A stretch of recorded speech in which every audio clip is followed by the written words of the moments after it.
Howdy, howdy, howdy. We're back again. Do it or don't. Well, that was a loud crack, Grayson. That was loud.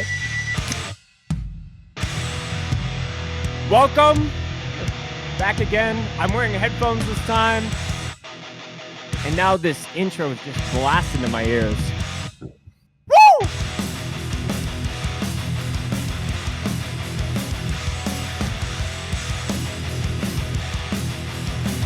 Flex, if you work out, even if you don't, I don't give a fuck.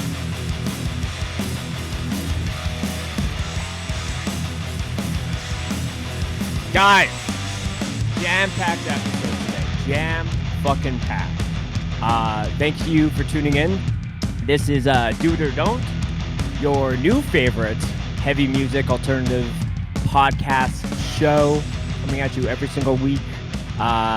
Kind of feels weird because we're actually recording this later in the week that we normally do. But that's not really important for you as the viewer. I'm your host, Spencer, and I'm joined by the crew today. Say what's up, crew. Quinn, Grayson, Jordan. What's up? Even though Jordan's mic, the way we have it set up, no one can hear him. He's just like the silent. This is Jordan. Overseer. This is Jordan. Are you sure?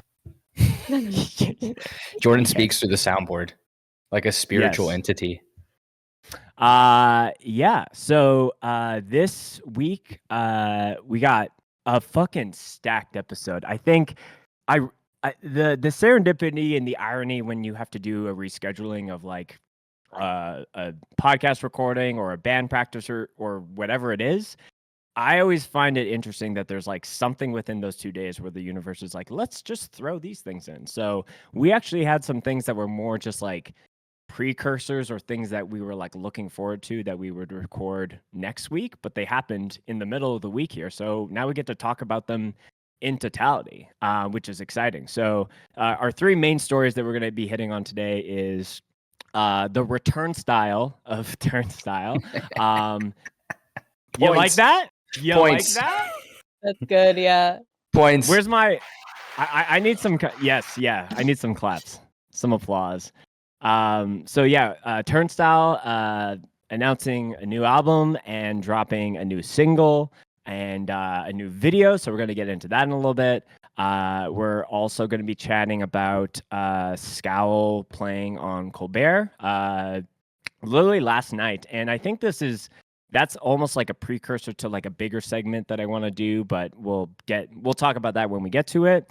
And it's a little bit overdue, but I think we're just gonna ride the clout side of it. We're gonna just do a quick little deep dive back into the disbanding of Gel and some of the fallout of that. Because who doesn't love a good old HC drama? Before we get into it, what's everyone drinking for bevs today? I have a coffee that I got from local coffee shop, Tom Bargain. Love them. They're great. And then I also have my Spice Pear, the last in Winnipeg of the winter edition, Red Bull. Do I need to stock up? Are they going to be rolling those out soon? Yeah. I can't put anywhere in spring Winnipeg. mode. It's spring edition now. It's the blossom and it's the blossom and grapefruit now. Can I ask a question? Because I tried one the other day and it turned into a huge class-wide discussion. No mic? No mic? You cut out completely. Am I still here? Yeah. No, you're here. Yeah. Okay. You cut out completely though while you were asking the question. Go ahead. So it turned into a whole class-wide discussion on what the blossom in the blossom is supposed to be. What kind of blossom is it? Because blossom could be any floral flavor. Oh, that is very. That's a. I don't know if it's just the valid. I don't know if it's just the purple can, but to me it's like kind of lilac-y. I thought it was supposed to be like hibiscus-y, but it doesn't taste or lavender, lavande. Maybe that's what I'm thinking of, lavender. I think it's supposed to be more lavender-ish, yeah. Lavande. Lavender's been becoming a pretty popular syrup for coffee shops to have in stock. So I make would guess it lavender would be mochas, which are yeah. dope. Yeah, I'm sure that there's Also, different things that are a little bit more popular for if it's like a coffee related drink versus an energy drink. Mhm. I think I said last week, I've had it. I'm not a fan. The I spice like it. pear that Quinn is drinking, I think is My maybe one of favorite. the best recent seasonals that they've done. It's my favorite Shit. ever. Out of any Red Bull I've had, nothing will I think I've said this before, nothing will surpass the original silver flavor when they first rolled out flavors at the very beginning that weren't the regular Red Bull. Wait, the Silver's gone silver away. flavor? It was called What is Silver that? Edition. I don't remember what it tastes like, but I remember being so good. Yeah, the Silver Lime? Edition. Was it lime? Okay. I don't remember You it put being the very lime in the limey. coconut. It's definitely not that. No, it's not You that. put the lime in It the said Red Bull. it was And then you Silver just Edition, shake and it that's all all off. it said. There was no flavor written on the can. Oh, this. Yeah, Maybe. that one. Yeah, 100%. Because you see It's where it says mystery. red, silver, blue? That's like the original, like, flavors of Red Bull when they started rolling out flavors. That's just all they were was I mean, red, there's a whole silver, and Reddit blue. thread that's dedicated to it, so that probably means that it has a cult classic fan base. Yeah, but they don't. Yeah, But they obviously don't make those lime anymore. flavored drinks are like I've said, lime is like the safe flavor for Mhm. anything.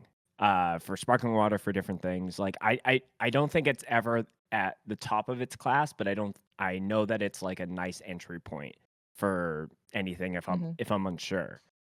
Mhm. But a silver and green, like this can is tickling my design fancy. What's it tickling?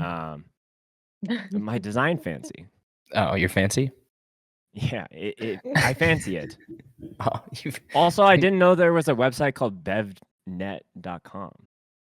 That sounds right up Spencer's alley. Certified Bev expert. Spencer didn't know about BevNet. How dare he? Crazy. I should be an early investor. That's a clip right there. I have a Dr. Pepper Zero. Boring. You've been drinking that the last couple times, yeah?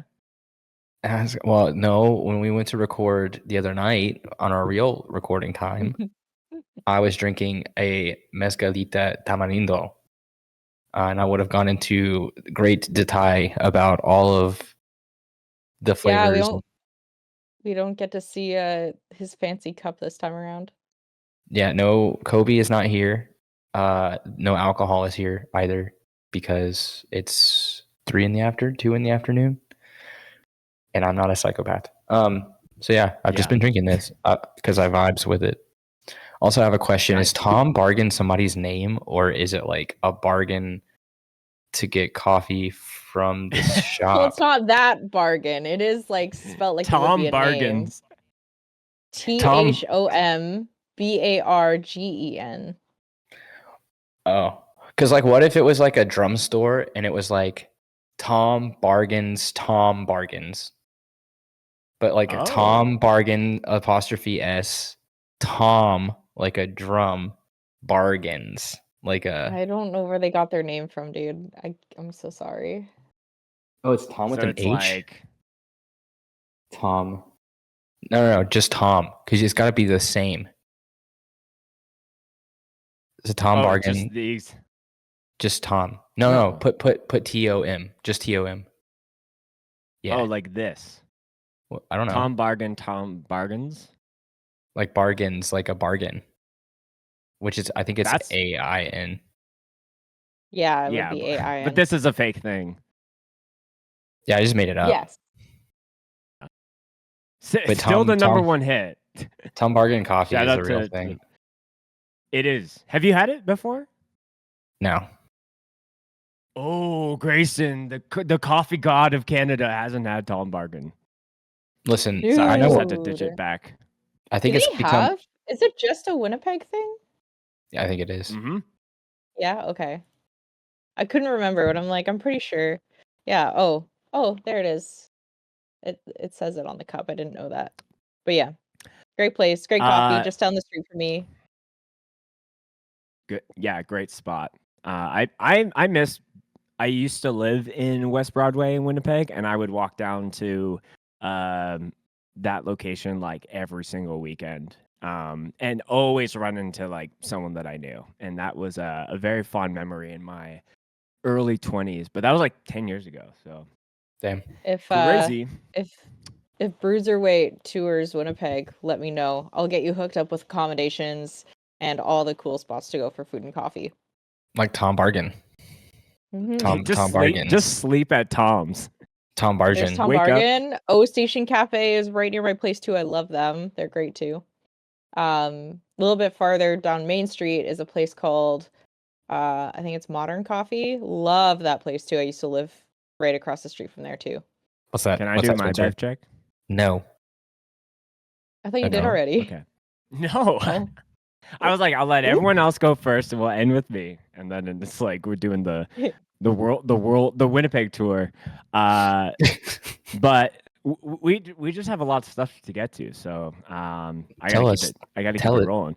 Say it. Peach honey aha, and the remnants of a iced latte, because it's surprising. Like Calgary weather is like, it just is it skips over spring into summertime, and then there's like, oh, it might snow over the weekend, so it's all over the place. But today's nice enough that I was like, I need an iced coffee, and I'm also notorious for always getting an extra shot of espresso, because I always find like super milky drinks are just too much.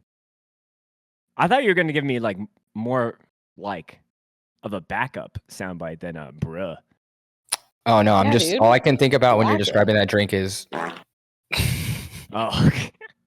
I mean, That's yeah, fine. later it will be like in 5 blasting- minutes. Yeah. blasting the ass. Yeah, it's it's funny. It's funny that came up because before we got recording, I don't know why, but my garage smells like there's a stray dog poo, and I never let my dogs in here. But when I was setting up today, they were coming in. Like they'll come in, they'll do a circle, and they'll go out. There's nothing for them in here. But then I was like, why does it like? And I looked before we got going, and I couldn't find anything. So smell a little stanky. Need to have like a candle here just to battle some of the odors. But anyways, cheers everybody. We got a fucking great ass episode to do. Quinn, don't leave me hanging. What? We're cheering. Cheers. Is Quinn trying to put YouTube on in the background Probably. I am. at the same time? That's something that I've missed from the first episode. Is you put some Knocked Loose Yeah, live video on, and then I'm like, I know I've been Some North slacking. to I've been Loose. slacking. yeah. I hope that every single episode can be like, oh, I'm gonna throw like a manga or like an anime on in the background, or like here's some like YouTube like late 90s, mid 2000s like weird shit in the background. Just put on So- GoldenEye playthroughs. Playthroughs. Subway Yeah, Surfer. I guess there's people. Yeah, Subway Surfer would be sick. Okay, we got so much to get to. First things first. Before we got going, Grayson was like, "Wait, we need to make sure that we feature this video." So, Grayson, what am I pulling up here? Yeah, so I don't know. I was doing something today and I found this kid. This popped up in my fucking algorithm. So I found it very enjoyable. And it's just a normal run of. First of all, this kid is very young. I have no idea how old he is. He's got a sick ass guitar. It's like a Paul Reed Smith with Fishman pickups. And he's doing Kubla Khan, which. Okay. The thing about it is there's a twist. There's some legend level mosh moves, some that I've never seen ever, that come up, and you'll see them. And Oh, yeah, it's pretty sick. I'm It have doesn't to- come in too far. Oh. Also, guitar tone is ripping, dude. It's pretty good.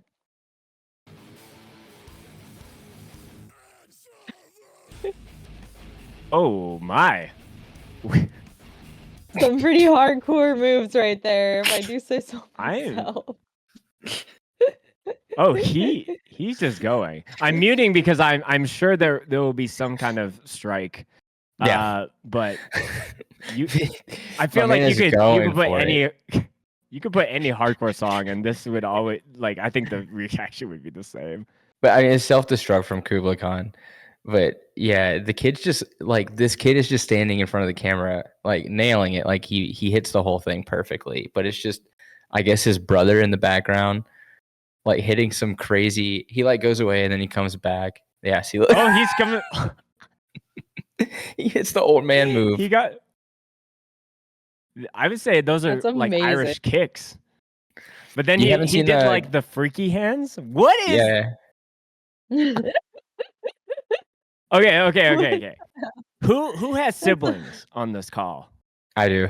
Yeah, I have a little brother. Okay, so we all have siblings. Is this premeditated? Like, oh, I'm gonna film myself, and then you are just gonna come in and like do whatever you want? Because I'm sure that I would put real deal money on the fact that this brother in the background is his form of like favorite music is like 21 Pilots or like No, because in another, I did like a little bit of a dive on this kid's channel, and his brother like wears like sleep token shirts and stuff.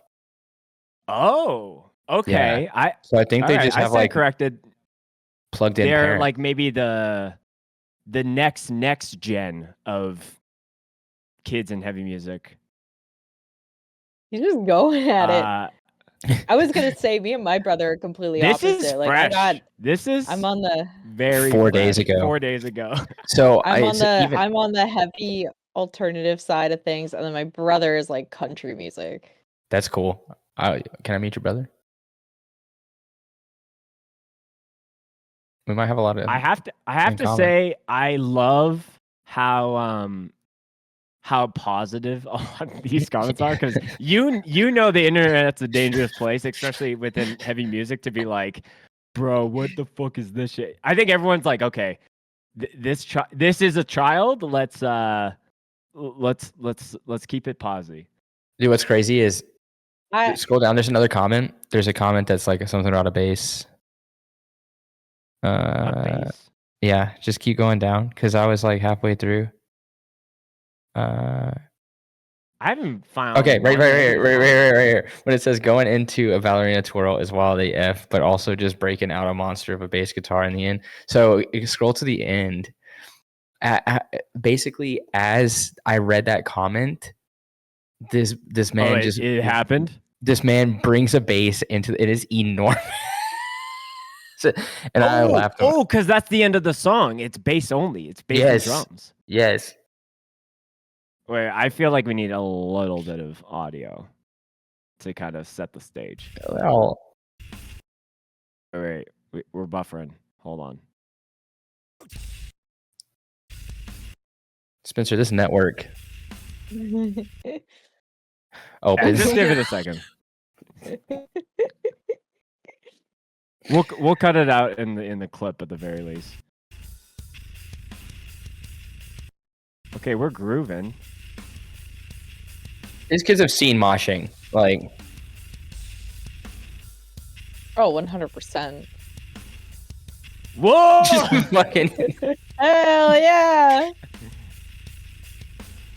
And the kid's like, "What the fuck?" The kid's like, what the I love the head shake. I wonder who the oldest brother is.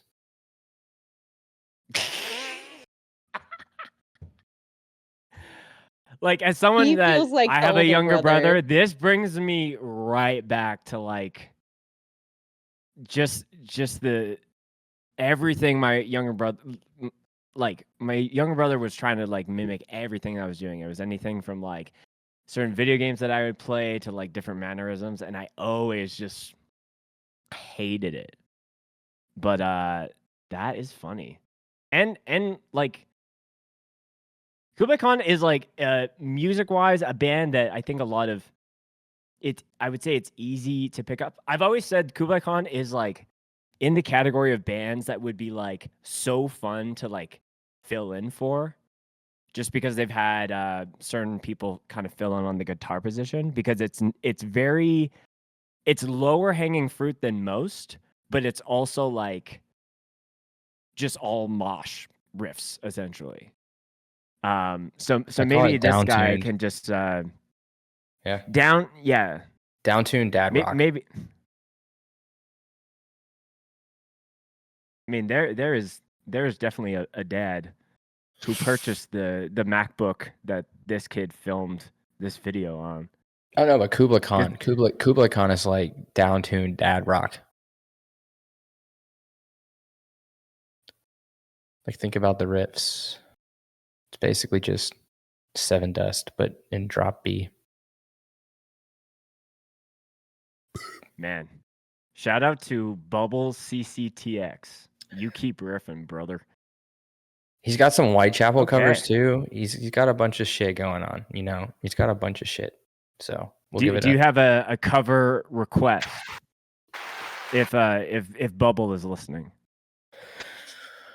No. New Bruiserweight song, perhaps. Nah, don't do that. It's too easy. What about Endgame? Yeah, we could do. It's not heavy enough. That song is in like A sharp, and we play in drop D. Drop D's anyways, well, drop these nuts. What? Got 'em. This is why I don't go to hardcore shows. That one doesn't fit. I next tried up. it. I just think that this is just a funny poster. Twitching Tongues is going on tour with Coheed and Cambria and a band that I'm not honestly familiar with, SS. That's the name of the ship. Oh, sorry. That's not a band name. That is That's not a the band name, fucking my ship. guy. That's my... Well, okay, to be fair, it's... Okay, why is the name of the ship bigger than Coheed and Cambria? Because it's a That's a Coheed and great Cambria question. reference.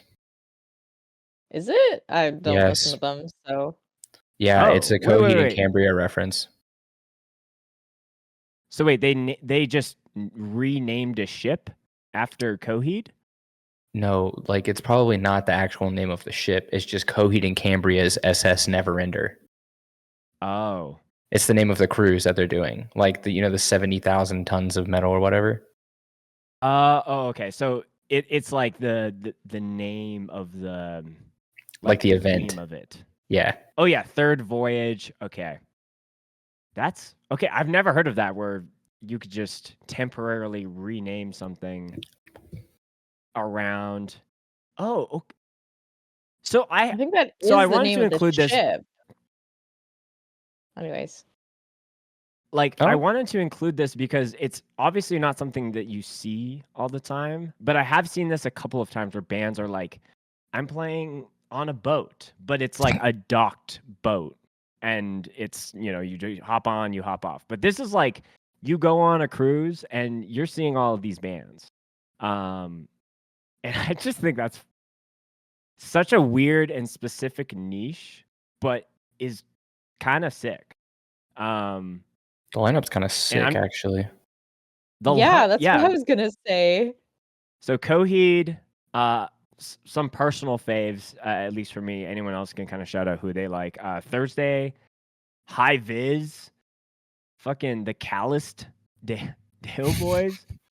Like, Kananashi's on this? What?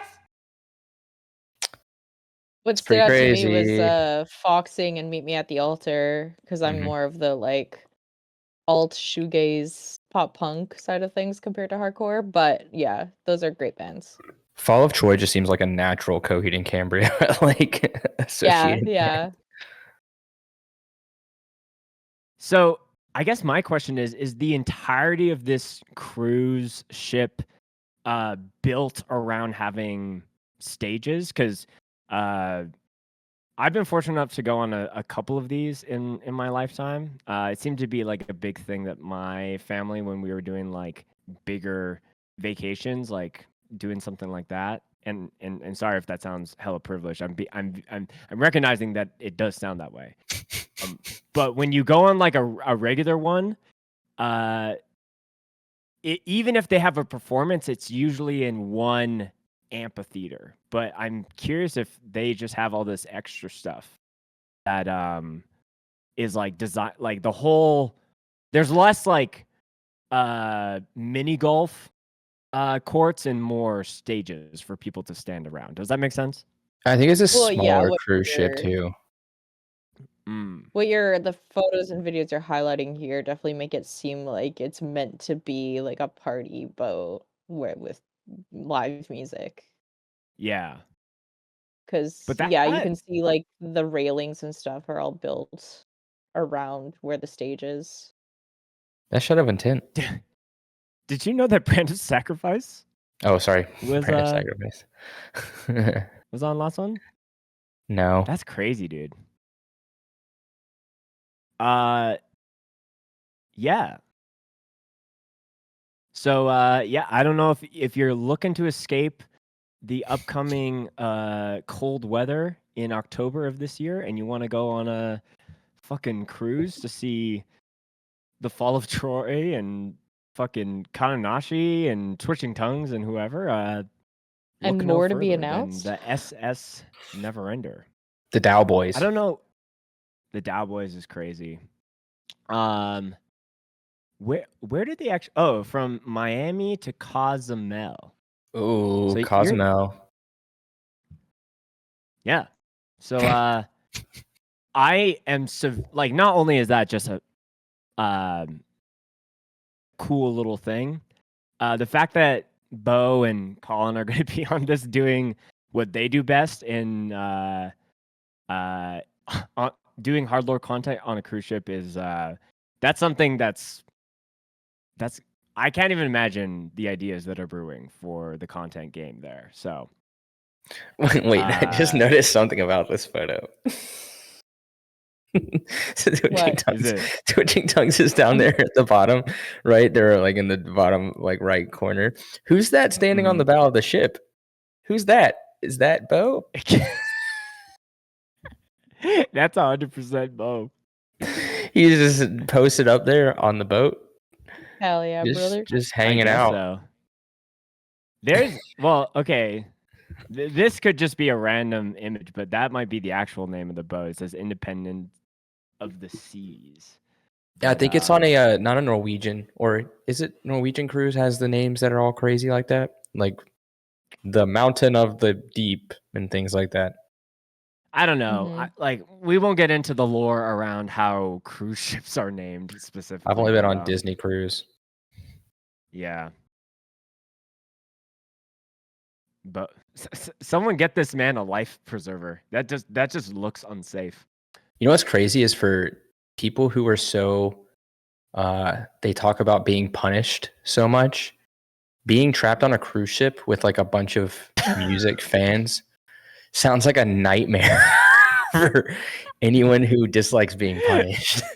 It's like an invitation. At least if you're at a fest or a show, you could like get like a if it's really backstage. bad, you could get in your car and drive away. You're like, I'll just come back tomorrow. But where the fuck do you go off a cruise ship? You don't just dive. No. Like good luck, guys. Yeah, so if you're looking to punish anyone, make sure that it's on a cruise ship where they can't physically escape you. Last quick thing before we get into our main stories. Drum Madness kicked off on the last episode as far as the time I'm recording this one. I realized once we dropped it that it would actually take a week for it to go live. So all of the all of the voting, I was like, oh, the initial pre-rounds of voting is all going to be 2 weeks rather than one. So this is just your quick reminder to go in and vote for your favorites of the pre-rounds. I've already done that. I don't know if I hope everyone else on the crew has done that. I'm taken by everyone laughing that it's yeah, I've done that. By the time this episode is out, you better. Bruh. I did it. But and then I think I did it wrong. You gave a vote for everyone. Just everyone gets a vote. That's not how it works. But if it's not, You if it doesn't sure? make sense, you start up here and then you go through. So I think If it's as we blue, start going vote Drew. along, If it's red, say Nope. Ned. That's say how Ned. you. Yeah, as in like Ned or pick. You neither pick that one. If it's Grayson, you're chasing a loser, No, here it is. and if it's True. Spence, you're the best. True blue. If it's blue, it's true. If it's red, then you're dead. How about that? Just go and vote. Who even has that?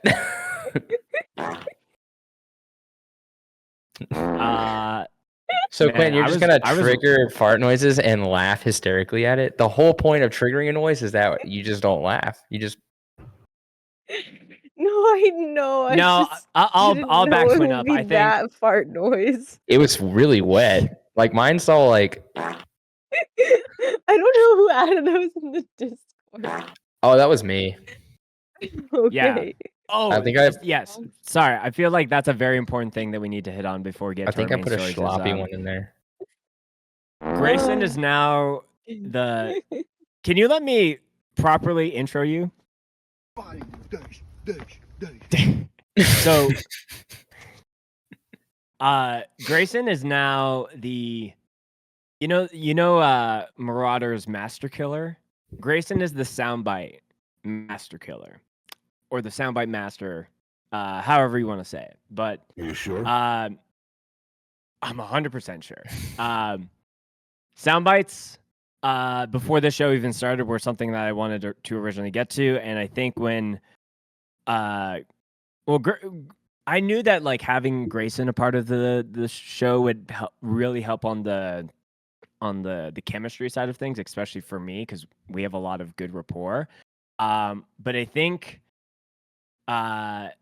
we quickly realized a couple episodes in that like having him on soundboard duty actually is a way better fit than kind of like doing some of like the research related things. So we're kind of transitioning into that, and I feel like there's a depth of things that we can do there, and a lot that's to come. Honestly, like there's could be an entire episode that's dedicated to like not only like showcasing sound bites, but also like the lore of that.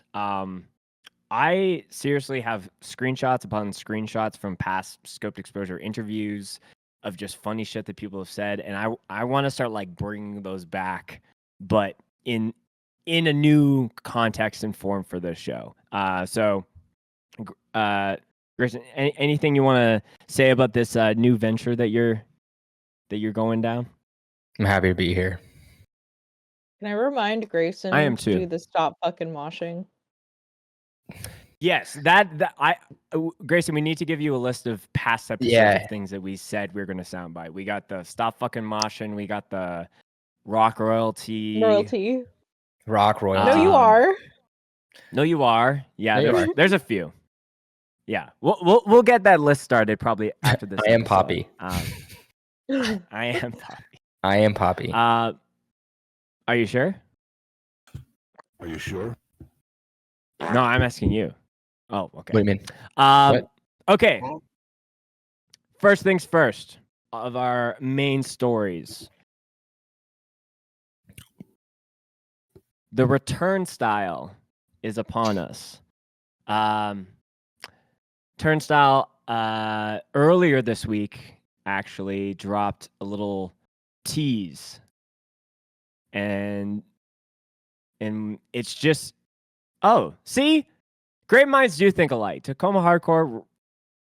Oh no, this is Turnstile. No, my joke is actually better.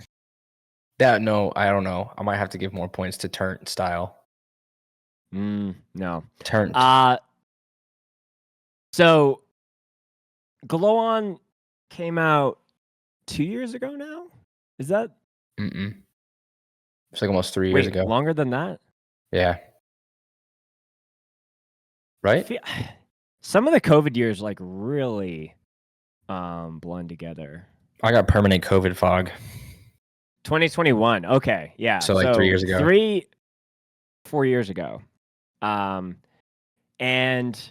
people like this is undoubtedly like not a breakout record isn't a correct way to say it, but because Turnstile as a band was growing and growing with every single release, but this is like I think we will look back on this record at the end of this decade as like one of the key mainstays for like taking the sound and the style of like punk hardcore music to the masses.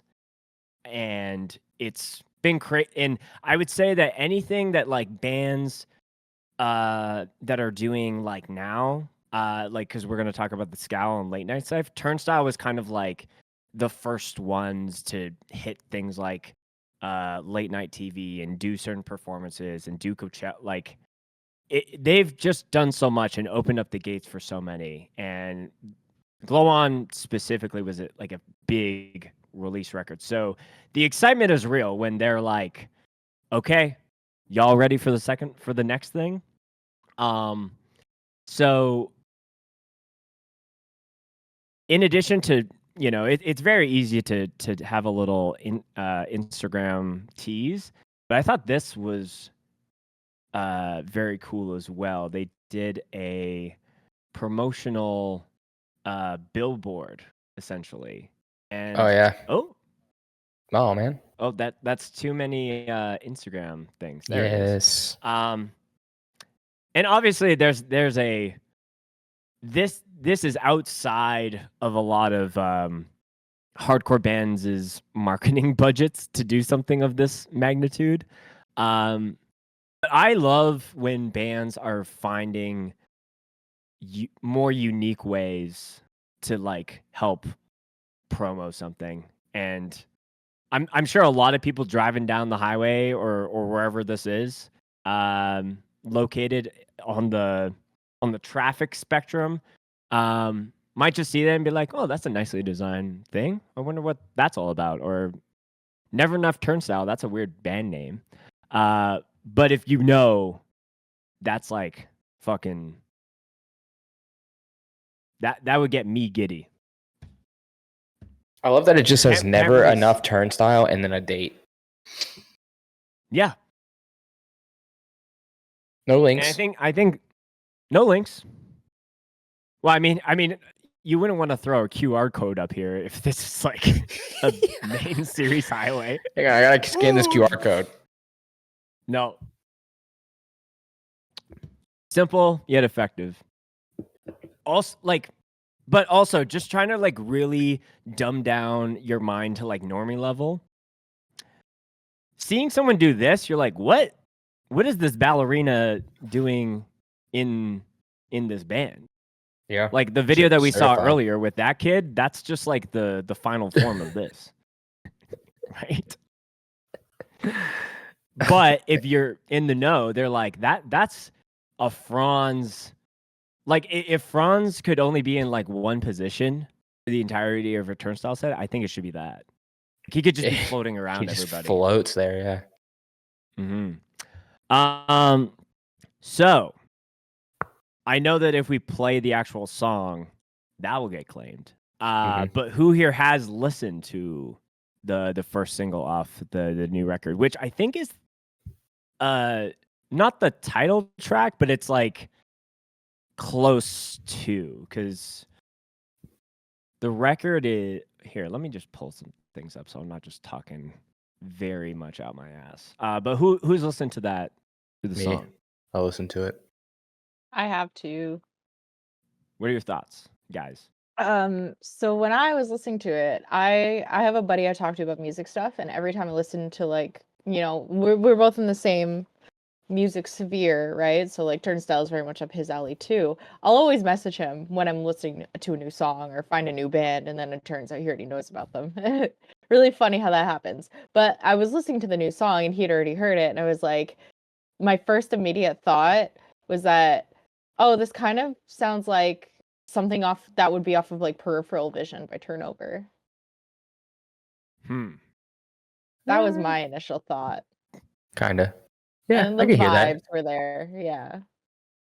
I love that it's just Brendan on a jet ski. Fully clothed. I mean, I haven't seen many memes of this, but as soon as I saw like that in the video, I was like, okay.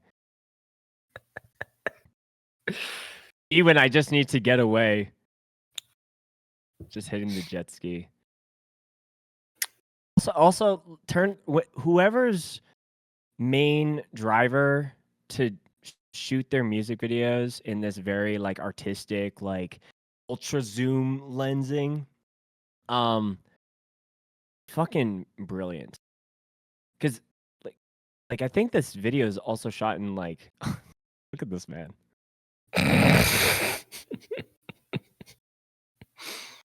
This is some A24 It cinematic looks really good. like beauty. Like, oh man, and Franz playing bass in the crosswalk is so cool. this shot. Mm-hmm. Drums in the desert? Yeah, D-Fan playing drums in the desert. The empty chairs really Man. give it a vibe. Yo, the Yeah, jacket so is so good. it's man, it's so sick. So oh Grayson, you already shared your thoughts on the track. I like it. Correct?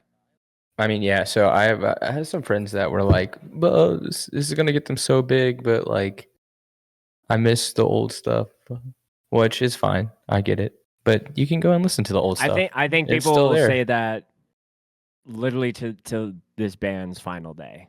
I like the new. I like it. I think it's sick. I think it's so good. Yeah.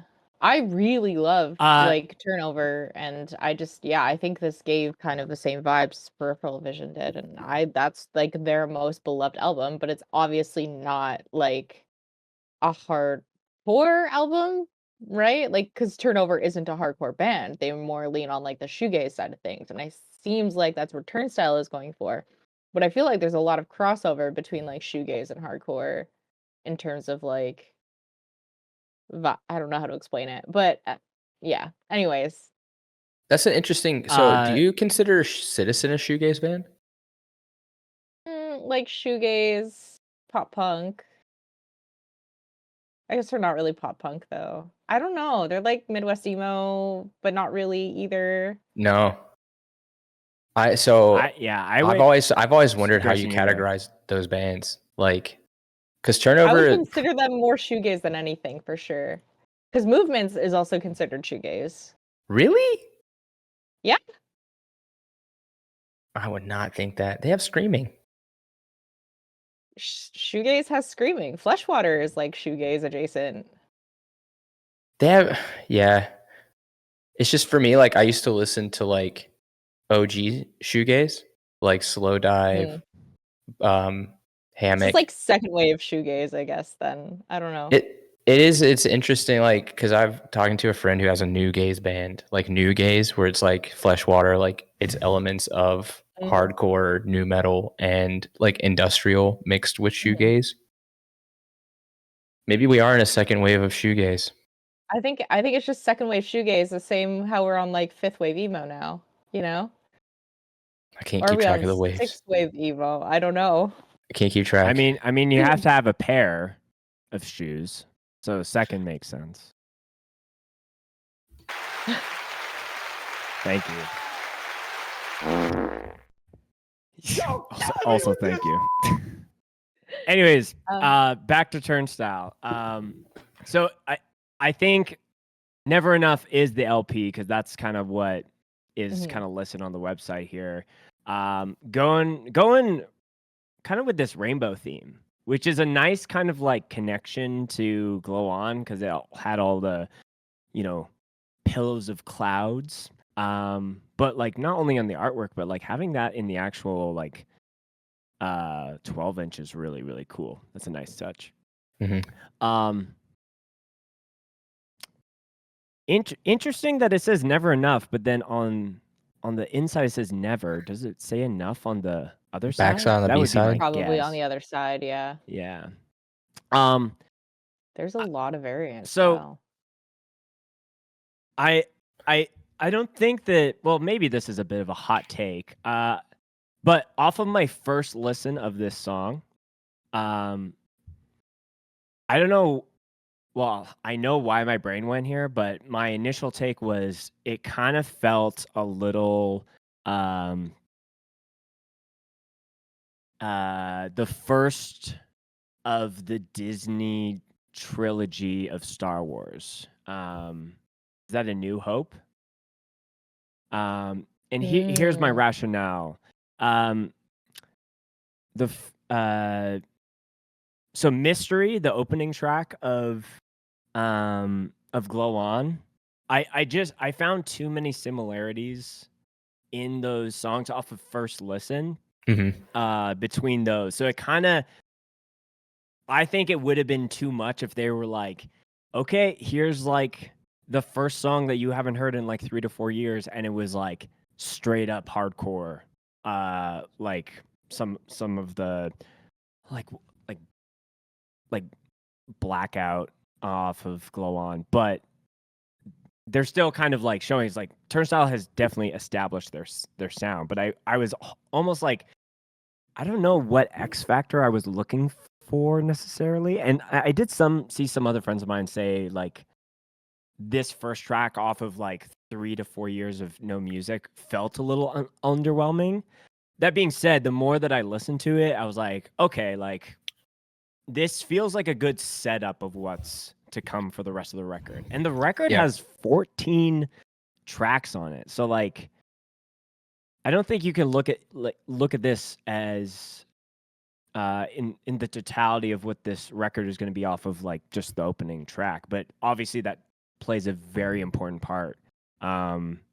So I think it grew on me, but I think at the beginning it felt more of like a safe option that they did. I don't know if I'm on an island of that opinion specifically, but that was just my take. I think they're building a concept. So I can appreciate what they're doing. I don't like to yuck people's yum, you know, unless you put the bass player on the outside. It's true. I think the other thing is, and I think this is just kind of something that a lot of people were talking about, like kind of during Glow On's record cycle, was kind of the solidification of Meg Mills as their new guitarist, who they think she's been a part of the band officially for the better part of a year. I think that there was as much of like a hard, there's definitely a hard post announcement when they parted ways with their original guitarist, but there wasn't the same for like, oh, so and so's in the band.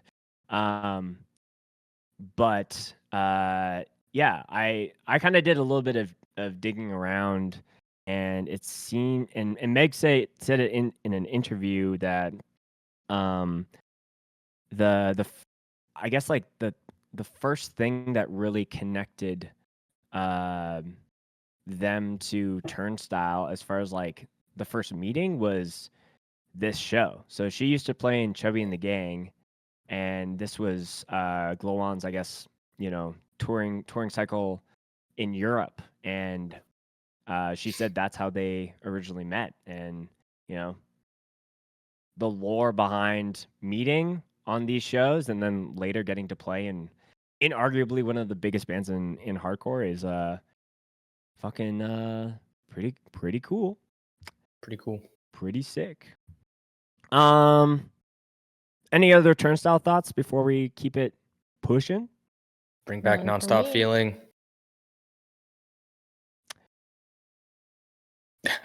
Do you think that they're going to be like doing the same thing that like Bring Me the Horizon does, where they play like obviously they're more current day stuff, and then like pull like something off of the first couple 7 inches as like a y'all weren't even born when we wrote this. You know, I have mean, you seen those videos?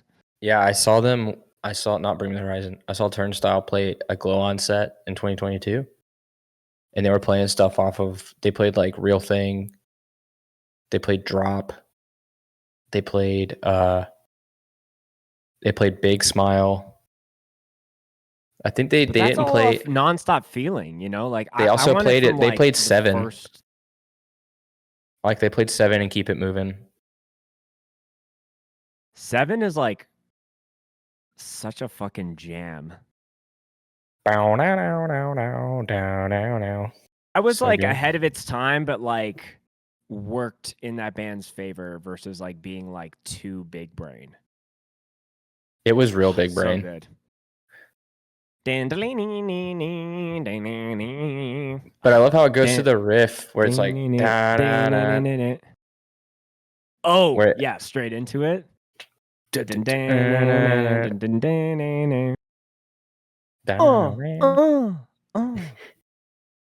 that's a soundbite. Well, you gotta get it clean to actually use it. Do it one more time. What did he do? Anywho, so moving along, I don't just give those up for free. Are you sure? Speaking of, I'm definitely sure. Earlier this week, it was announced that Scowl was going to be playing on the late night show with Mr. Colbert. And like I said earlier, this isn't the first time that a band from the more DIY, alternative, hardcore, whatever word you want to use, has played on a late night show specifically. But what I think is very interesting is this is a band that has worked their asses off. I did like an A and then another A. So, excuse me, my brain's a little. I think the coffee's starting to hit. I'm like too excited. So not only worked their asses off, new record that just came out. I actually started giving it my first proper front to back listen today, and I am very, very pleased. I think with this, as Scowl as a band has like established kind of the duality of like being from the punk and hardcore world, but still having like the more, I hate to use this word, but like radio centric stylings of music, like the more singing elements. I feel like that's been divisive for some people, but I think it again is great to see bands getting different ways to kind of like showcase their music to even bigger audiences. Anyone else listen to the new Scowl since I think it only dropped like yesterday or today? One of those? That I did not get a chance to listen to yet.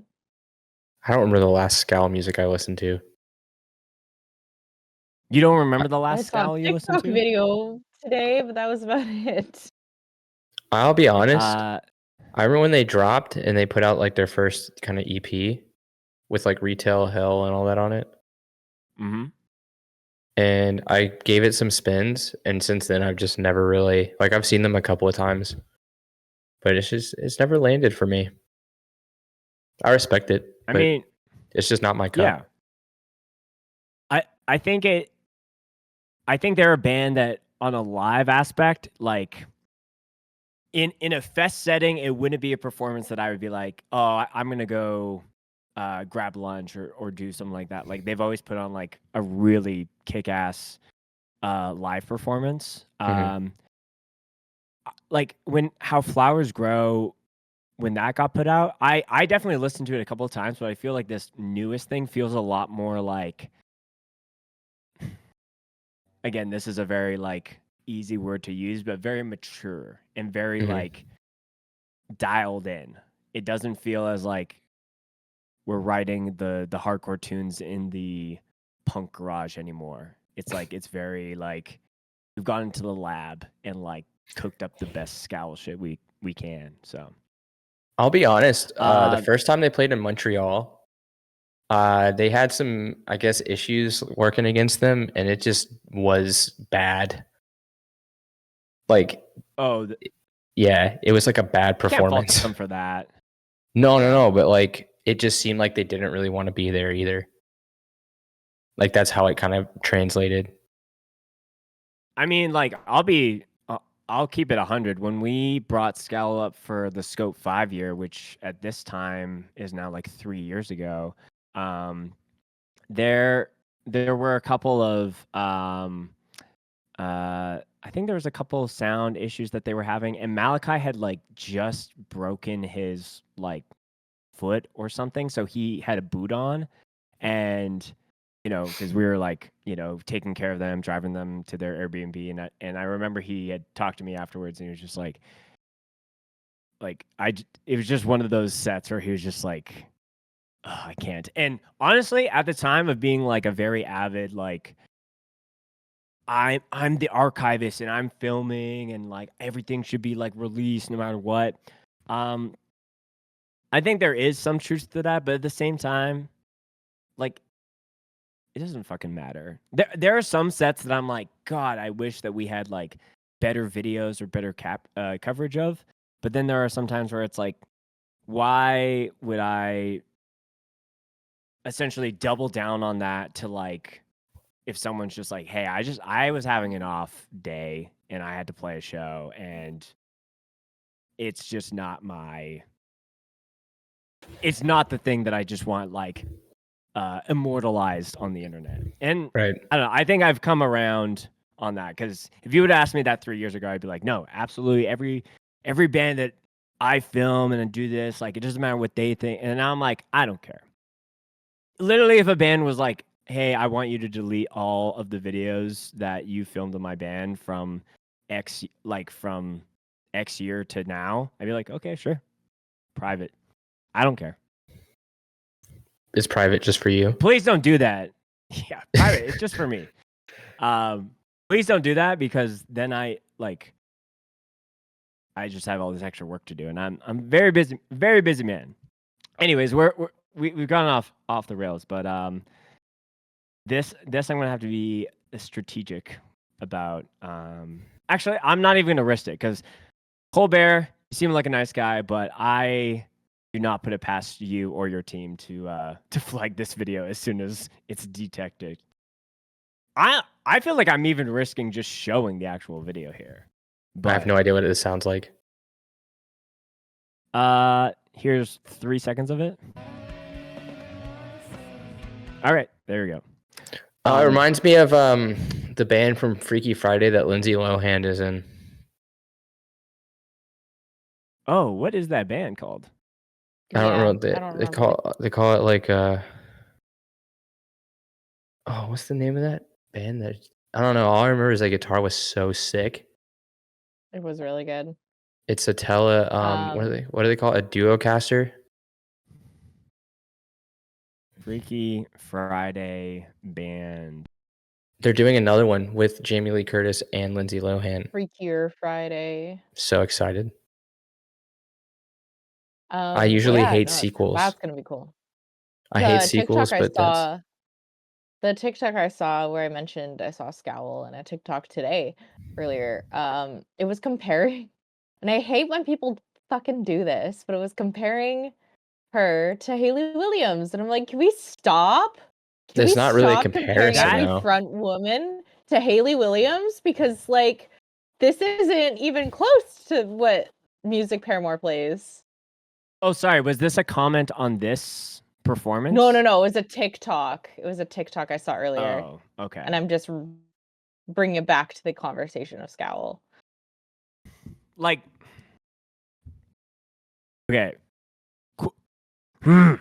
Here's the thing. No. Okay. Hayley Williams undeniably inspired so many females in bands, of course. or sorry, to play music. Stop. Just because someone who is not a white cis man who is singing in a band, and there is some centric to singing and having long hair that isn't blonde or brown, that's not a connection point to being like Haley Williams. With all the peace and love in the world, no, you're wrong. I think a lot of those comments come from people that are not tuned in, and they jump to things like female fronted, which is crazy that people are still saying that in 2025. I know, that's what I'm trying to say. It's crazy. I was so mad when I saw that. People in the comments were like, LOL, you're so dumb for saying that. Like, they were gooning on them, which is hilarious, but yeah. Gooning. Like like are you gonna say like, oh, this is a female guitar centric band? Like, what the fuck are we saying? You know, like, yeah, exactly. But the only place where that's a comparison is in like alternative music, because people aren't like going to compare female pop artists. They're just pop artists. Exactly. Usually. Right. It's just so frustrating every time I see that with a female fronted band. I'm like, in the alternative scene, every single time, without fail, oh, it's like Haley Williams. Stop. No, it's not.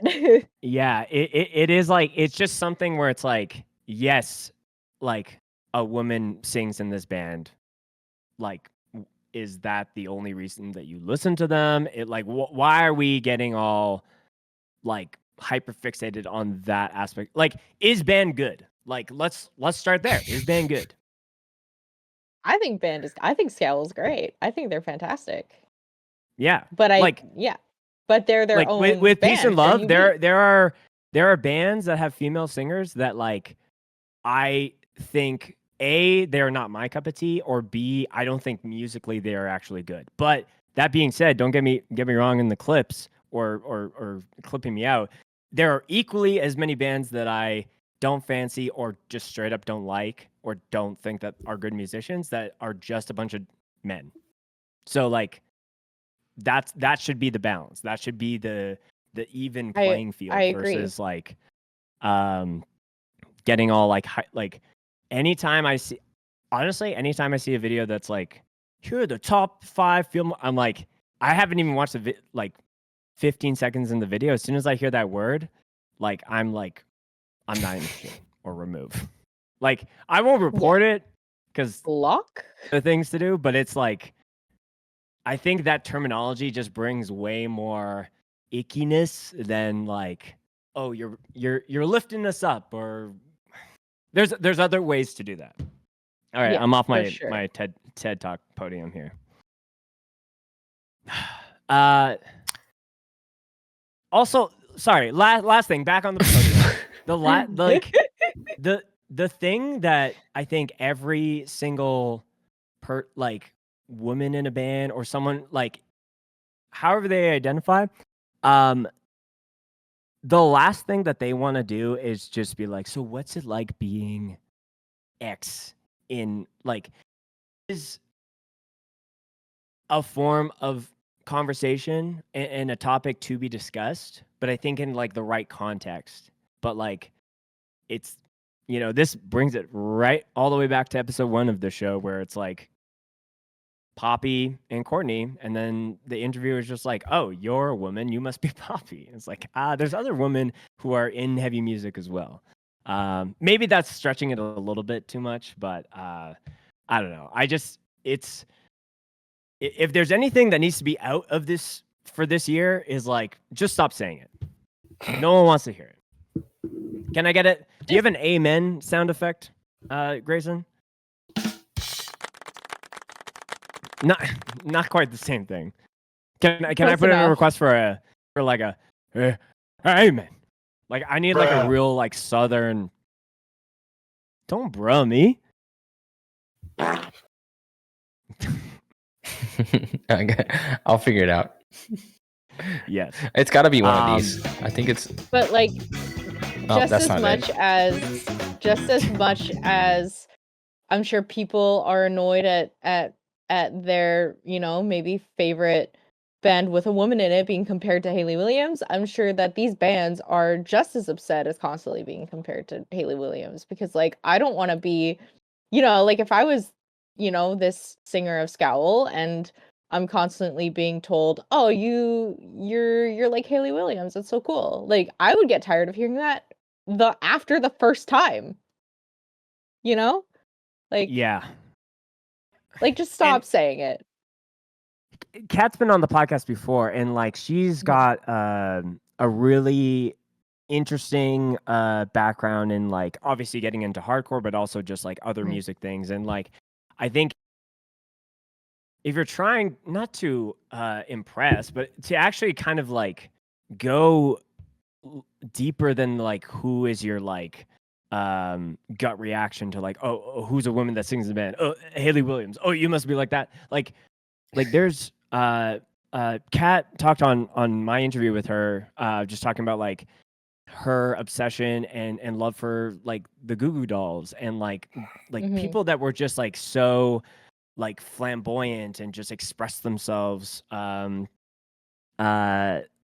like with their fashion while they're performing as well. And like that's clear as day that she's really done that. And like I've had other people on the podcast who have expressed like seeing Kat do that in our scene, like that kind of empowered me to like be more feminine with like what I wore to a show versus like, I just have to be like a tomboy and just wear the band shirt and the jeans and be like one of the boys, like, and I'm saying this all, and I'm sure like someone might feel like they could spin this around in a certain way, but like I'm very much trying to emphasize here that I think it's fucking whack that people are still saying that, and at the end of the day, is band good?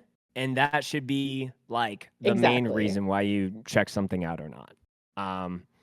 Like fuck literally everything else. Is band good? Move on with your life. Yeah, we have to start and I think that the culture of comparing things to other things has to kind of stop too. I feel like we need to try and find ways to describe something new or something exciting with like actual adjectives and not just like, they sound like that band, or it kind of gives that vibes. I know I did that earlier with like Turnstile, but like to kind of convey almost a feeling. But like I feel like a lot of people in the heavy music scene would like kind of understand what I'm getting at with that kind of comparison, but it's like we should definitely try our best to like stop comparing things to one another like that. I partially agree with that. I think it's easier to do that, and that's why it's so commonplace. But I think there's also an aspect of like this stream of music where a lot of people, when they put like records out, it would be on like CDs, and then on the back of it would be like the for fans of. So that would kind of be the indicator, and this is all pre-internet, to be like, hey, like if you like this band, and this band, that might be that's kind of enough. Different, because I don't think it's necessarily like the band is comparing themselves to that band. I think it's just like if you like this stuff, you might also like our stuff. It's a little different. Yeah, it's like a for fans right. of instead of like this band is like this band. Yeah. But, like, I'll just play devil's advocate to both sides of the coin here. Like, everything music-wise and creatively is subjective, whether it's good or bad. Of course. So, a band might be like, I think we sound like this, but then the audience side of things are like, I'm hearing this and this. And there might be nuances to that, but some things might be like, totally like, I don't know where the fuck you are pulling that from.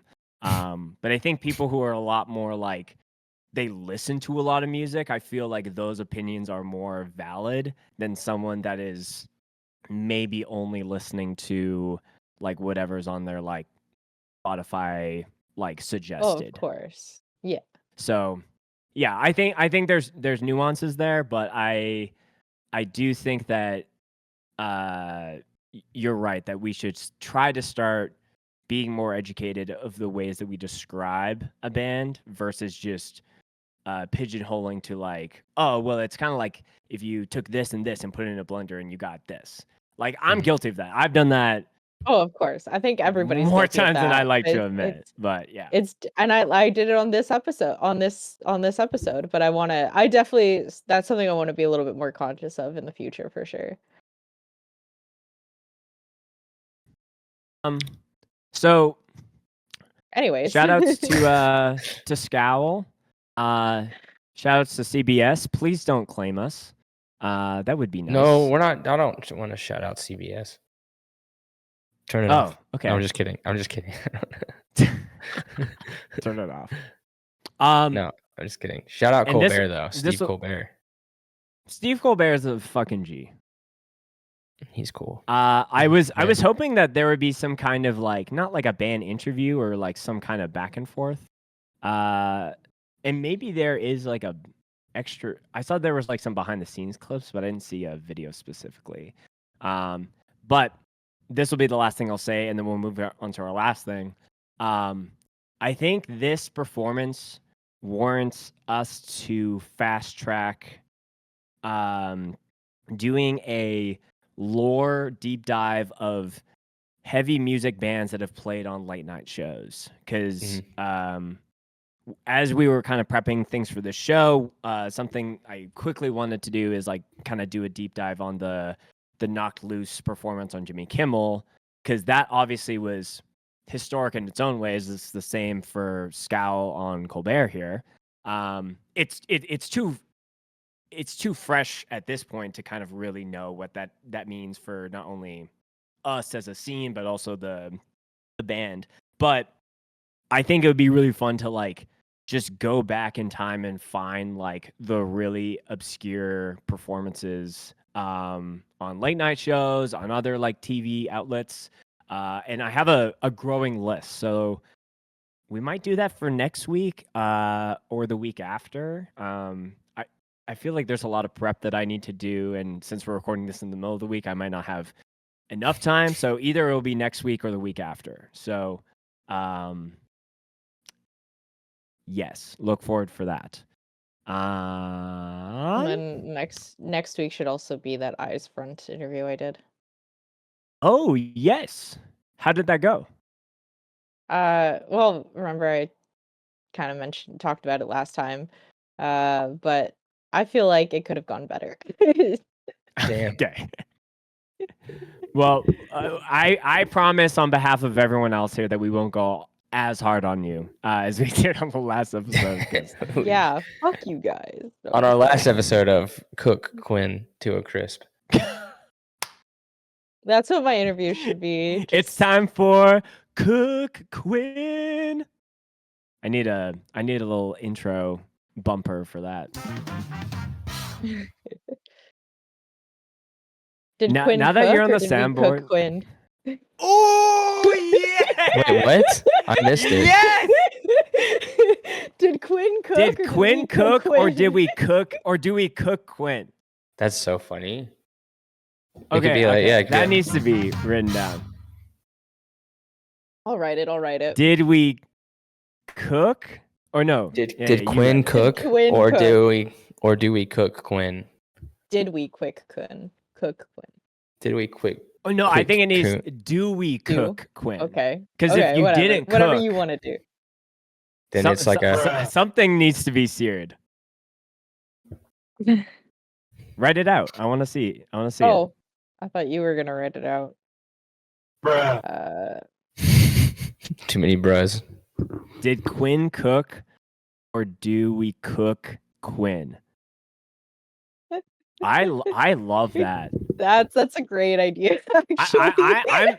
I'm feeling like a custom logo just of that. Yeah, I need like a Grayson, do you remember that like Can I get a friend to design it? I know the perfect person. I mean, I'm sure. But I want like the United Furniture Warehouse. I want that kind of jingle to it. Wait, like the Did Quinn cook or do we cook Quinn? Like I need something like that. Like the flea market Montgomery is just like that. I have no idea what you're saying. I What have no about idea. Jones Barbecue and Foot Massage? Jones No Barbecue, idea. you know what I'm talking about? No, Yeah, I know that video. no, Okay. I don't know that one. You know that thing where you just bring something, they'll fry it for you? Sleep Country, Canada. Something like that. That's my first request for new jingles for the show. Grace Or Rhett Opens. and Link, when Rhett and Link did the what was it? The furniture. It was like something warehouse. Oh, should we open it or should we keep it sealed? No, that's Deep Pocket Monsters.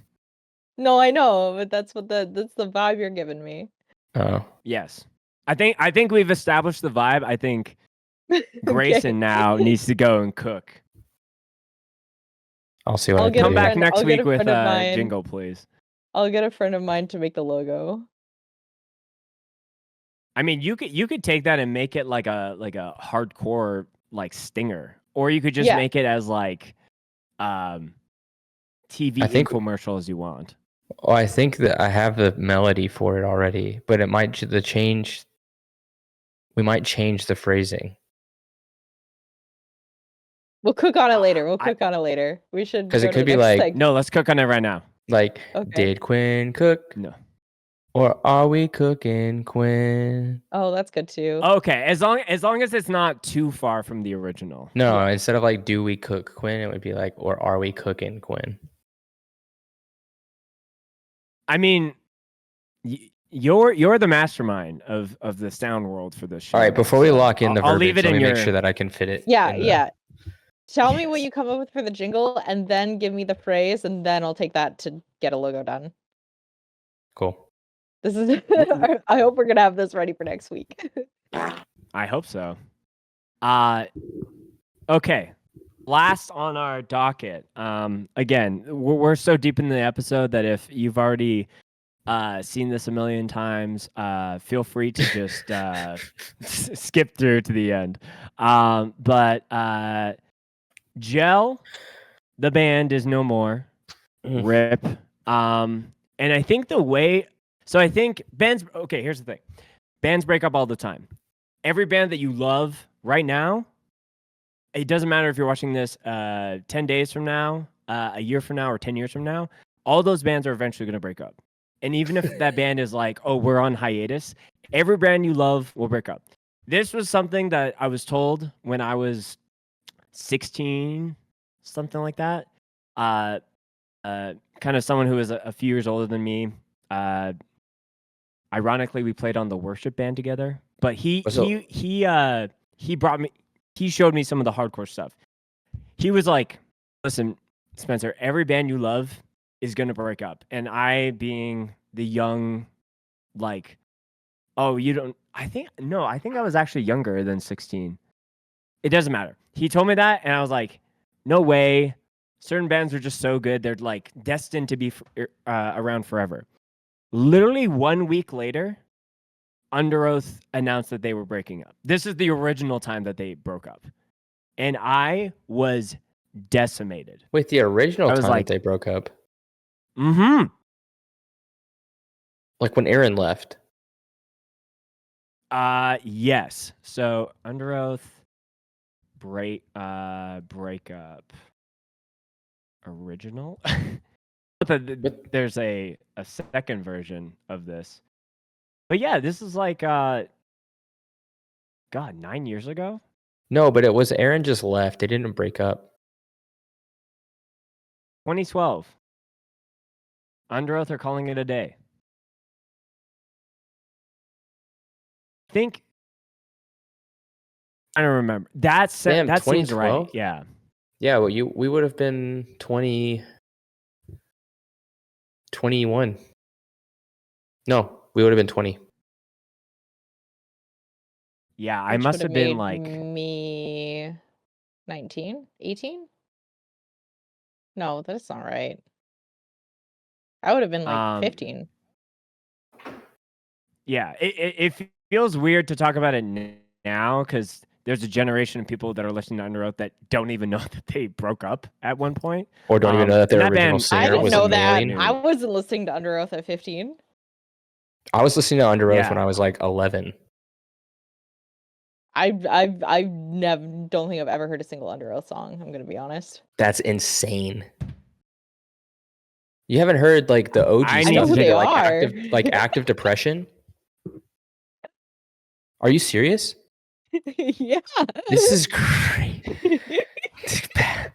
Pack up the podcast. Pack up. Close it down. We're shutting down.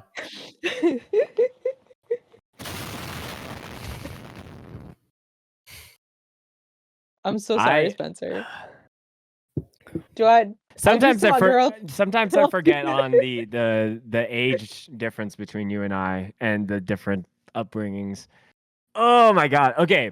If there's any homework for you to do, Quinn. Wait, what? Is Quinn canceled? Is that what you said? Yeah, Quinn's canceled. Oh.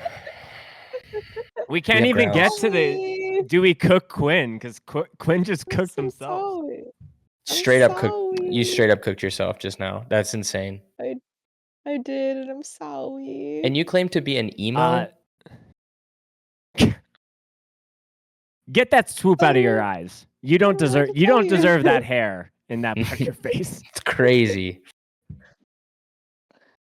What were talking? Oh, Under Oath. Okay, so every band that you are listening to right now, doesn't matter how big or small they are, they're gonna break up.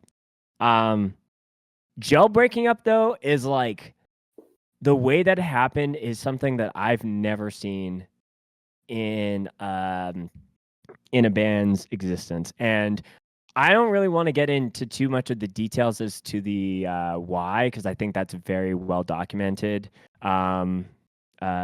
Andrew or Aaron Webster, former guitar player of the band, it seems like he financially ruined them based on their Among other things. among other things.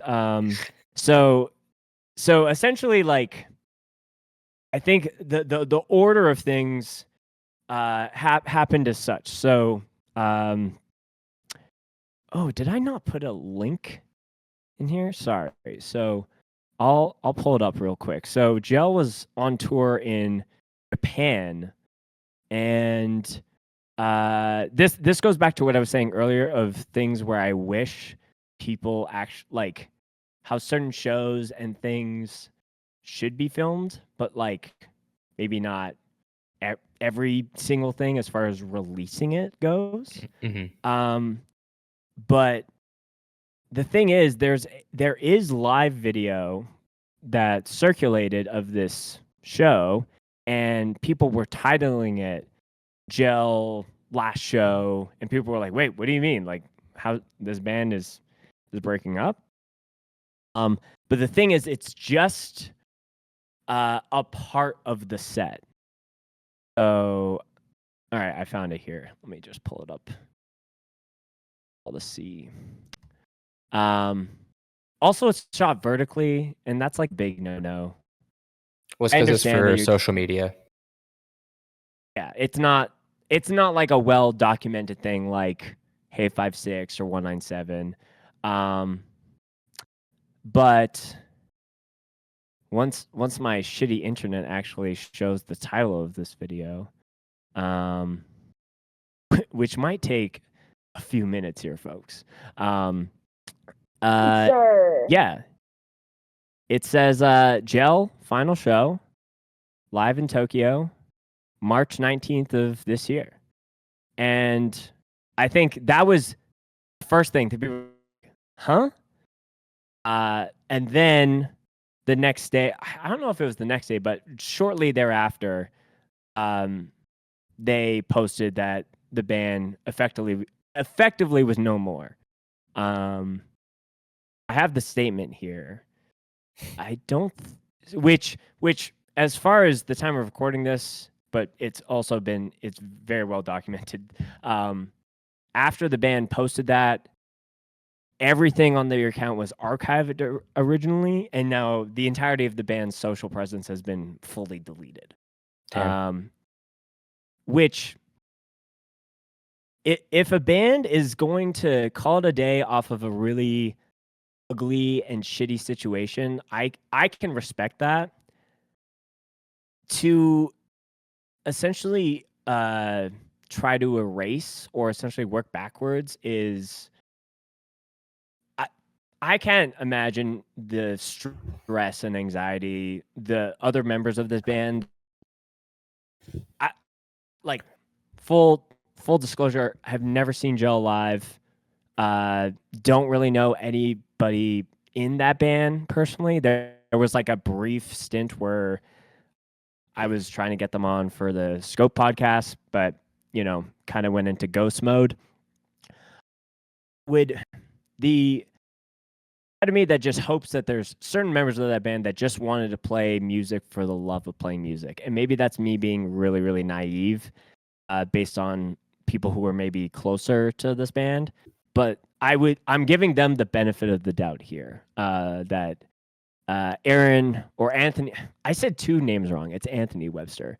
Anthony seems like a piece of shit. With peace and love, Anthony. But you did some really crazy things, bro. And again, we don't need to read this in totality.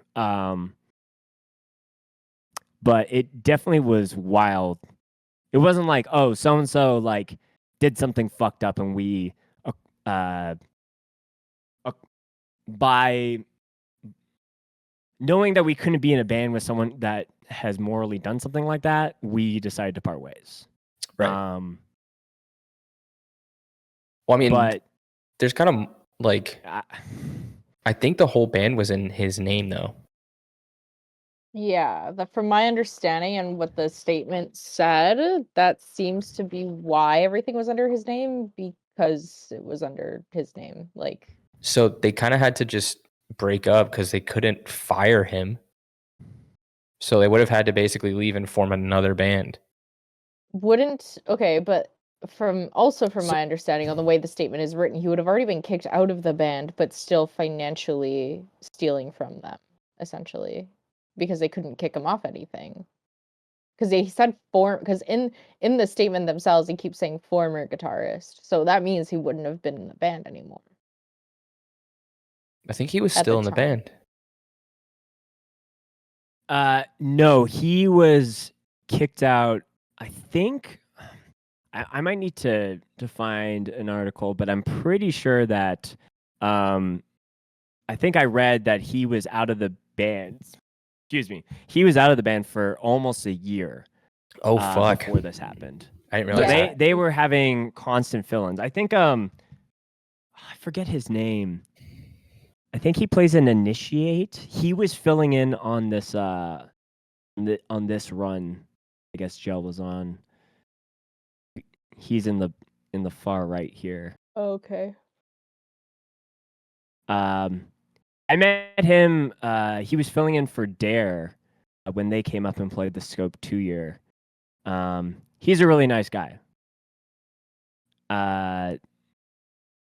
Anyways, before we go any further, like on a scale from 1 to 10, 1 being I've never heard of Gel, 10 being like I would have a Gel tattoo on my face, where is everyone on this call at when it comes to like fan of the music?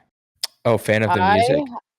Honestly, I haven't really been in the hardcore sphere until like recently, and it was really only when the statement came out that I knew about Gel. Okay. So Quinn's on a 1. I've seen them. I saw them play with was it Drain, when Combust, Drain, and I can't remember who else. Maybe Prowl. Prowl played as well. But I think I saw that was the first time I'd seen them. I'm at a 2. Unless a hardcore band has been to Winnipeg and I've seen them on a tour poster, like I don't really know of them. That's fair.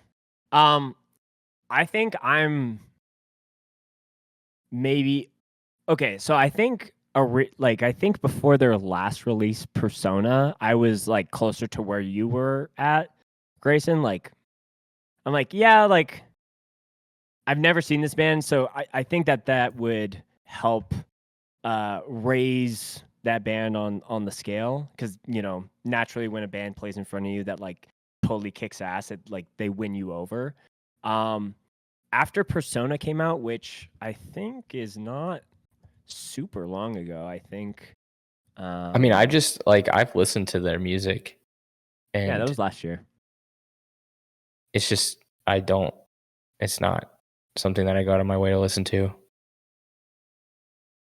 I feel like this release for me, it was just an EP. So I think there's a bit of a not a. I think it's easier to do a really good EP than it is to do a really good album, because you essentially true. need to like. I agree. It's not just doing 2 EPs back to back. You're like you needing to Mhm. connect those things as one long story. But again, that's a totally separate episode per se. I liked this EP, and I think it really brought me more into the gel sound sphere of like, oh, I'm starting to kind of like understand it a little bit more, and it just felt a little bit more like it's something that I could spin through a couple of times.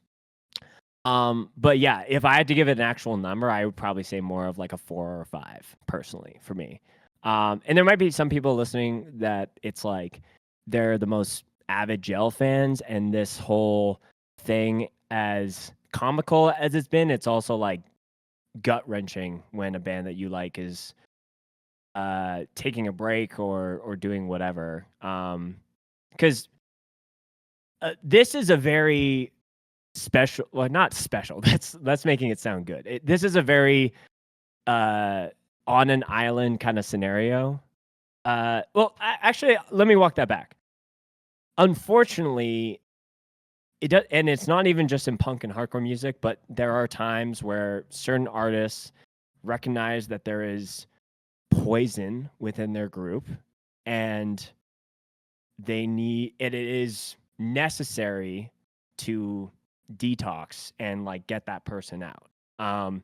And let me also kind of just dance around the aspect of everybody is human and everyone makes mistakes. But I think when people are very much in need of like doing some self work, but they're wrapped in the confines of also being in a band, and let alone that band could be really popular and playing shows.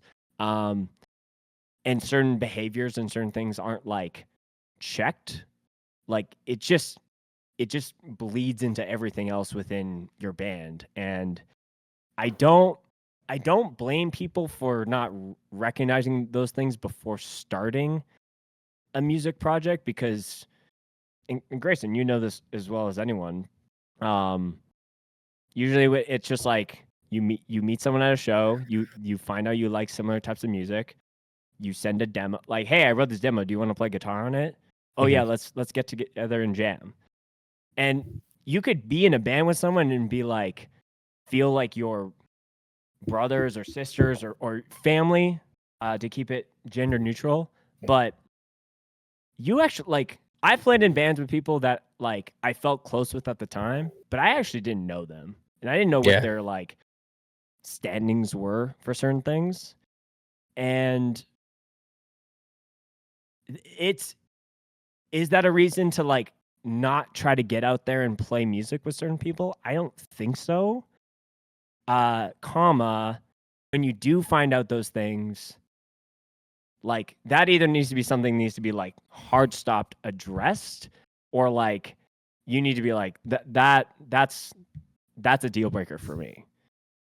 And yeah. Anyways, you go, because I'm talking very like about a lot of different things within a very sensitive space. So I've been in bands with people that are like, we call them like Facebook group finds, or like Kijiji finds, when you find a band member Shadow on Kijiji. So I've been in those kind of bands before, and they never work out because it's like there's usually a reason why. If somebody's a really, really good musician and they've never been in a serious band before, that should be a red flag. Absolutely. Like they obviously have some kind of underlying issue. But I've been in bands like that where it's like there's just this one member that has, whether it be medical or personality wise, they just you cannot deal with them. So I've come to the conclusion that it's more important to be in a band with people that you get along with over even ability to play. Because Fully. you 100%. play like a 20-minute set, but you got to spend like the remaining 24 hours that you're together in a van, or you have to spend hours writing music and practicing, and you're in a financial partnership. It is much more important to pick people that you trust and that you care about and that you get along with, because at the end of the day, the music is almost secondary to the relationship.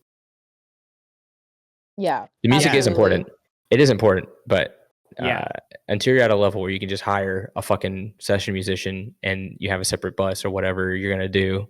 This is speaking outside the realm of hardcore, obviously. Right. Like, unless you're in that type beat, you got to get along with these people.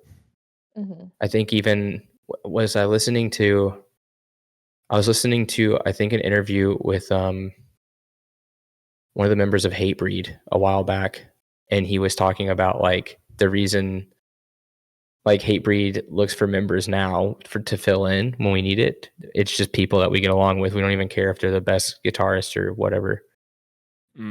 Yeah. So, well, I mean, Hatebreed's easy. So, Yeah, and I feel like that's not only even in just within the music world, but I think that's with any like if you want to broaden it a little bit more, like people that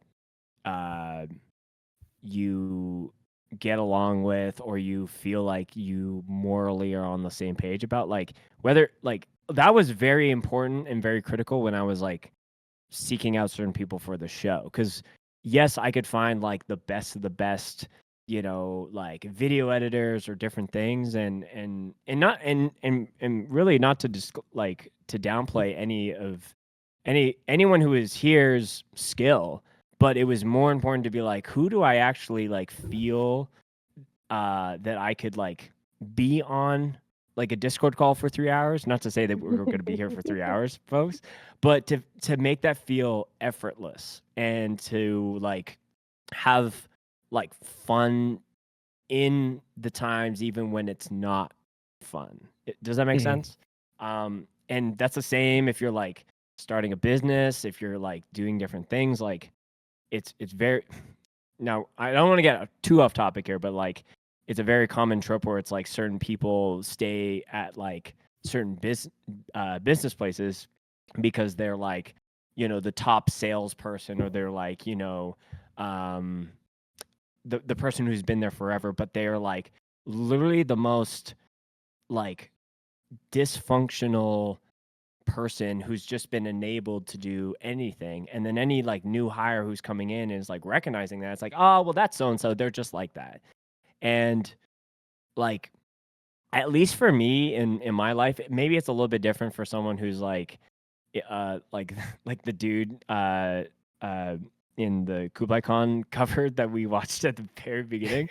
Like when you're young, you just don't know those things. But I think as you get older, it is like so important to like prioritize those kinds of things, because I don't think anyone wants to play in a band that they know eventually is going to be not canceled per se, but that they know eventually is going to just go up in flames, however that looks. Like I've done certain projects that I maybe put blinders on of like, well, I don't need to like be like best friends with some of these people that I play music with. But then in the long term, it ended up being like, oh, this was messy and gross. And it sucks because I can't go back and listen to certain music that I made. These are like my fucking ideas, because it's intermixed with like really like ugly ways that band disbanded, whether I chose to be involved with that or not. Like like, so I guess to circle it back to what we're actually talking about here. I'm trying to be empathetic to the people in the band that hopefully they were just wanting to play in a band and play music. And really truthfully, and this is me looking straight into the lens at the other person, if that is not your first inkling to like play music and have fun, if there's truly a deeper, more important thing for why you play music or why you play in a band, like, to each their own. But for me, I think that's like, I think you should give your head a shake, because I think the inability of being like, it's about just like, we're playing fucking power chords in basements a lot of the goddamn time. We're like Scowl's in a different stratosphere of like, we're not trying, like, most bands aren't trying to do what Scowl did yesterday, like play on fucking TV. Well, it's like, think of how you have to explain like what hardcore is to people. Like when somebody's like, I've never heard of hardcore, and then you're most like, people avoid doing that because of how you're like trying to explain what that genre of music is. It's like, well, it's kind of like metal, but it's not, and then it's kind of like punk, but it's also not. And then like, I don't sing, I more like yell. It's like trying to explain it. It's like you just pull it up on your phone and show it to somebody, right? So it's kind of a ridiculous thing to do. I'm not saying that out of like malice at all, because I love it, but also we're all kind of stupid. So that's just collectively together we've reconciled that. Yeah. Yeah. I love it, but to the outside viewer, I'm sure it looks a little strange. Yeah. I think the point that I'm trying to make is like, when people are essentially if people are being in bands or doing different things when it comes to like how it makes them look, or like, you know, whatever their social thing is, if you don't boil it down, because yes, there's an element of that, but if it doesn't come down to like, if you can't say I would play in bands to nobody in the most grimiest of circumstances, like, and I would still have fun doing it, I think that's GG's, you know? Like, like if this garage was filled with people and we're fucking playing to like 11 people that were going off, like I've always said, and ironically I said this at when Endgame played in Winnipeg. I don't know if Quinn you registered it, because sometimes I'm like, didn't you hear me say that? It's like, oh, sorry, the PA Maybe. and all that. But I said, to me, a good show is not defined by like how many people are there. It's just like the vibe that is set. And like, Agreed. It's like, quality, not quantity. Yeah. And anyways, I think we yes. Let's end with the sure? Yes. I'm sure that we should stop monologuing here. With that one, so anyways, that was a lot. Monologues. That was a lot of monologue. So I think the first thing that was also kind of crazy and funny, just I knew that this, well, it's not that I knew, I saw that this went very just everywhere in the hardcore space, but this for some reason got on the radar of TMZ. And oh, nice. Yeah, it did. I don't know if you saw this. Hardcore rock band has broken. I saw this. Guitar player spent all their money on OnlyFans. So there's a like that as a headline is already like, you could never have seen a spin kick if you're in your life, and that would be like, oh, I got to read up on that. So it doesn't surprise me that they picked it up, but it is. It's interesting that that's the only thing they decided to highlight about the statement. That's the only thing they mentioned. Yeah. From New Jersey, a hardcore band. They were supposed to be playing Coachella in a few weeks.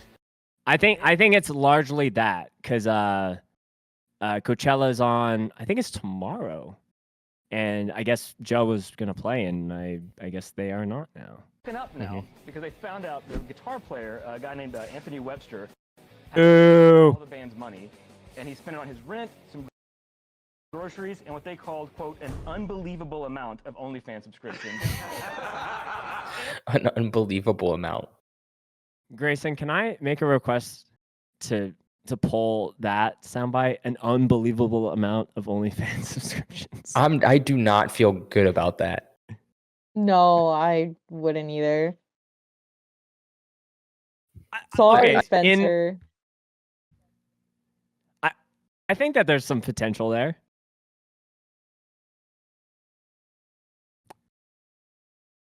Grayson really die didn't. for you. Yeah, Grayson really he's- didn't want okay. that. He just turned off his camera. He's like, absolutely. Cut the episode. I do guess. not. Technical Well- difficulties.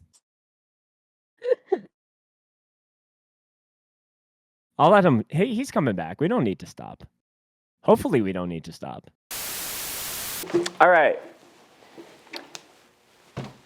Oh no, what has happened to this episode? Long or the short, Discord crashed, and it wasn't revolving itself for long enough for us to just call the episode recording, and because we were already recording things very, very late, we opted to just cut off the episode at the point that we were. And maybe that's the universe telling us they're just the Jill stuff, it is what it is, and that's in the past, and bring it back to talk about it at this point. Maybe it's cursed. Maybe it's just just leave it alone. Also, I'm using my lav mic so I can fucking do this. Maybe that's a little thing that we can do on future episodes. But this is just my very silly outro clip just to round out the episode. I hope you're enjoying and checking out the new shit that's happening here. We're just kind of figuring out the kinks. This is just a part of the creative game, and I would rather, the whole name of the show, Do It or Don't, is to just do it and, fail and succeed and rejig things. Now I'm just rambling. You don't give a fuck. But I give a fuck that you're tuning in. So thank you for watching this episode. We'll be back next week. Drum Madness is ongoing, so make sure you go cast your votes if you haven't.